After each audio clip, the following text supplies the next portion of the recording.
अधीश तेजी से पालनगढ़ की ओर बढ़ रहा था। उधर सर्पदेव को उसके इरादों की भनक लग चुकी थी। जैसे ही उसने सर्पदेव से सिंदरा को प्रकाश नगर पहुंचाने के लिए कहा, वैसे ही वो सब कुछ समझ गया कि अधीश एक मांत्रिक कुल की स्थापना करने जा रहा है। लेकिन सर्पदेव का उद्देश्य तो कुछ और ही था। क्या वो अब भी अधीश की मदद करेगा या उसकी राह में रोड़ा अटकाएगा? क्या होगा सर्पदेव का अगला कदम? पालनगढ़ के राजा ने पहले ही निश्चय कर लिया था कि वो अधीश के सामने समर्पण कर देगा। कुछ ही देर में अधीश वहां पहुंच गया था।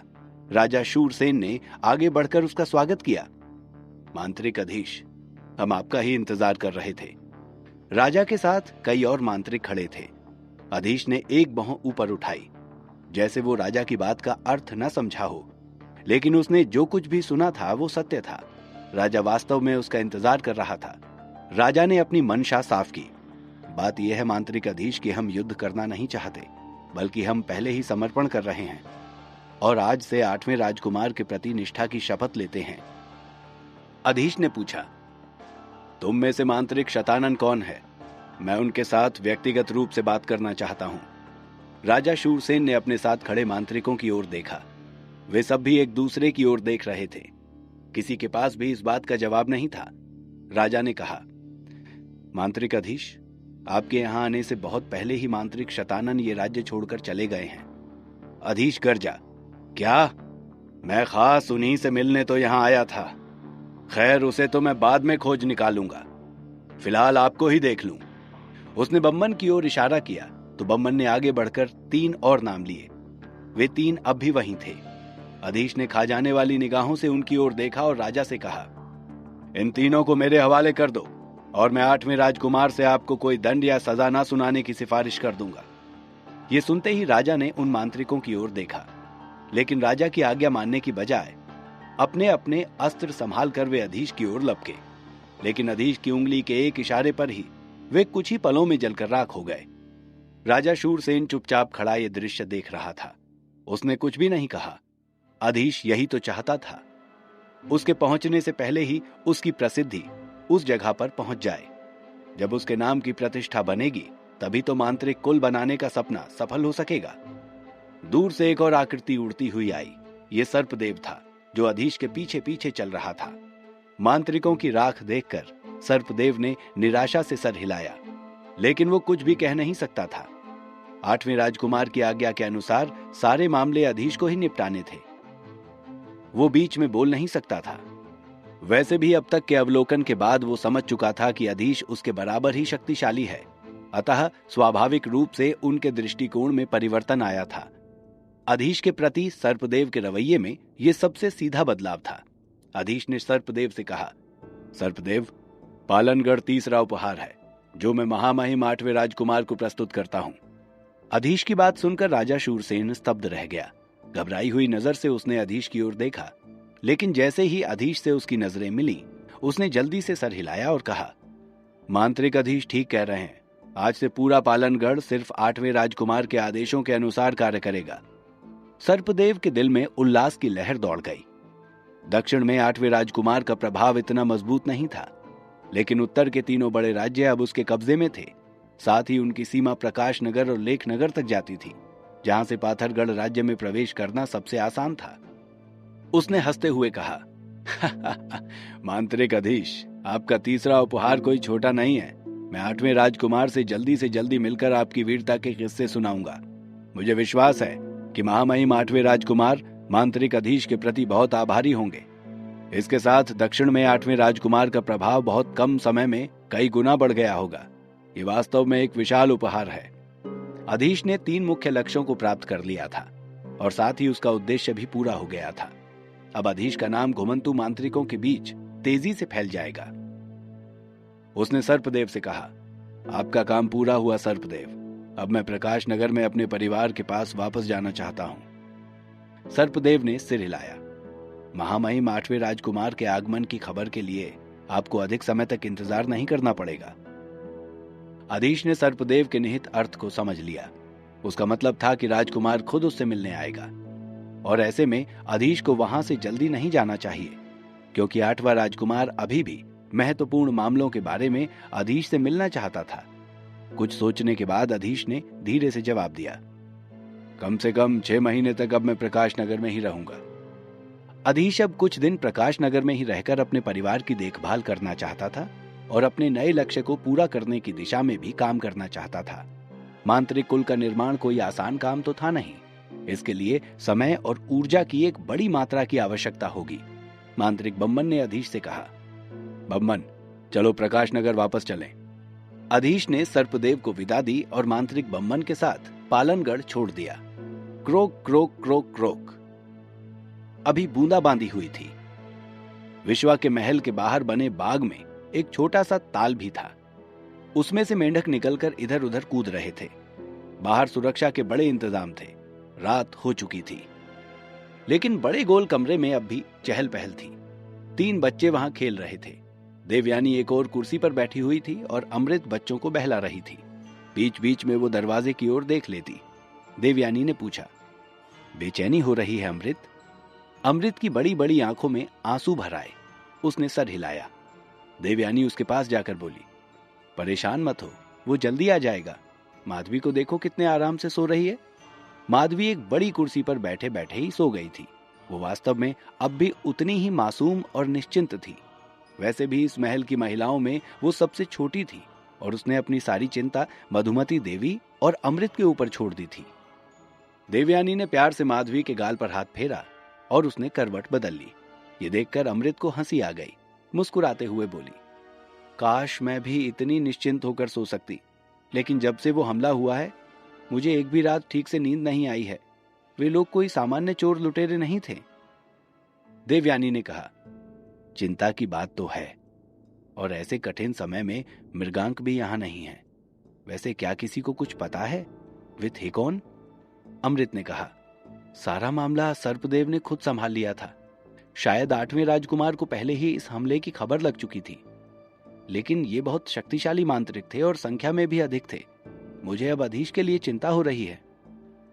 देवयानी ने पूछा, अधीश क्या उसी काम से बाहर गया हुआ है?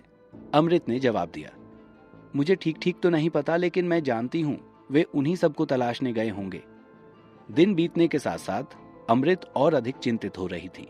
वो जानती थी कि एक मांत्रिक होने की क्या क्या परेशानियां हो सकती हैं। आखिर उसके पिता भी तो एक मांत्रिक थे। कुछ और देर बीती तो देवयानी भी अंदर चली गई। माधवी और इंद्रनील भी सोने चले गए। अब केवल मल्लिका ही अपनी मां के पास बैठी हुई थी। अमृत चुपचाप खिड़की के पास पत्तियों से टपकती बूंदों को देख रही थी। गड़गड़ गड़गड़ महल के बाहर आसमान में गड़गड़ाहट हुई। कहीं भयंकर बिजली गिरी थी। आवाज से डरकर मल्लिका अपनी मां से चिपट गई।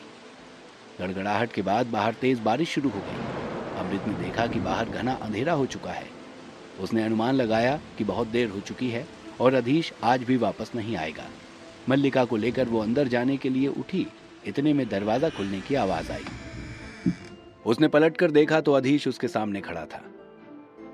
बारिश के कारण उसके कपड़े भीग चुके थे। उसने पूछा, अमृत, तुम अब तक सोई नहीं? अधीश की बात का जवाब देने की बजाय अमृत ने सवाल किया, आप ठीक है ना? उसके स्वर में चिंता थी, लेकिन वो खुश भी थी। अधीश को बारिश में भीगा देख अमृत के चेहरे पर मुस्कान फैल गई। इसके बाद उसने झट से एक सेविका को आदेश दिया कि अधीश के लिए साफ सूखे कपड़े ले आए। फिर मल्लिका से बोली, मल्लिका, अपने पिता से नमस्कार करो। मल्लिका ने अपनी आंखों को हल्के से झपकाया और कुछ शर्माते हुए अधीश की ओर देखा। नमस्कार पिताजी, उसने धीमे से कोमल स्वर में कहा। अधीश गदगद हो उठा। उसने जल्दी से मल्लिका को गोद में उठा लिया और उसके गालों को चूम लिया। बच्ची को सीने से लगाते ही वो कई महीनों की परेशानियों और खून खराबे से उपजी क्रूरता को भूल गया। नन्ही मल्लिका ने जब पिता को प्रसन्न देखा तो उसका साहस बढ़ गया। तोतली आवाज में उसने पूछा, पिताजी, मैंने सुना है आप एक महान जादूगर हैं। क्या आप आग के गोले बना लेंगे जैसे दादा कच्चप बनाते हैं? उसकी आंखों में आश्चर्य था और वो अधीश के बारे में सुनी बातों को पक्का करना चाहती थी। अधीश एक बार फिर मुस्कुरा उठा। आचार्य कश्यप के नाम की जो दुर्गति मल्लिका ने बनाई थी, उसे सुनकर ही अधीश को हंसी आ गई। आचार्य कश्यप इन दिनों बच्चों के बहुत करीब आ गए थे और बच्चे भी उन्हें दादाजी कहने लगे थे। अधीश ने कहा, हाँ बेटी, मैं उनसे भी अच्छे गोले बना सकता हूं। इतना कहकर अधीश ने हवा में उंगली घुमाई और छोटे छोटे से 5 अग्निपिंड हवा में तैरने लगे। अग्निपिंड देखकर मल्लिका तालियां बजाने लगी। उसकी खुशी देखते ही बनती थी। किलकारी भरते हुए बोली, मैं भी जादूगर बनूंगी, भैया भी जादूगर बनेंगे। अधीश ने प्यार से उसके गाल पर चुटकी ली और पूछा, भैया कहाँ है मल्ली? मल्लिका ने उत्तर दिया, भैया चो गया। अमृत ने मल्लिका को अधीश की गोद से उतारते हुए कहा, अब आप भी चो जाइए, पिताजी के साथ आपके भी कपड़े भीग चुके हैं। उसने मल्लिका को एक सेविका की गोद में दे दिया। न चाहते हुए मल्लिका को वहां से जाना पड़ा और अमृत ने अधीश को भी सूखे कपड़े देते हुए भीतर जाने का इशारा किया। अधीश ने सुकून की एक सांस ली। यही तो है वास्तविक सुखी जीवन, पत्नी और बच्चों का साथ। अधीश की सारी बेचैनी खत्म हो चुकी थी। जब वो कपड़े बदल कर आया तो अमृत ने भोजन लगवा दिया था। भोजन के बाद अधीश ने पूछा, पिताजी सो गए क्या अमृत? अमृत ने कहा, पिताजी रोज देर रात तक जागते रहते हैं। आज मैंने ही उन्हें जल्दी सोने के लिए भेज दिया था, लेकिन अब तक उनके कमरे में रोशनी है। वे आपकी चिंता करते रहते हैं। अधीश उठते हुए बोला, ठीक है, फिर तुम भी जाकर सो जाओ, मुझे पिताजी के साथ कुछ जरूरी बातें करनी है। अमृत ने प्रतिवाद करने की कोशिश की, इतनी रात में? सुबह नहीं हो सकती बात? लेकिन अधीश उठकर चल दिया था।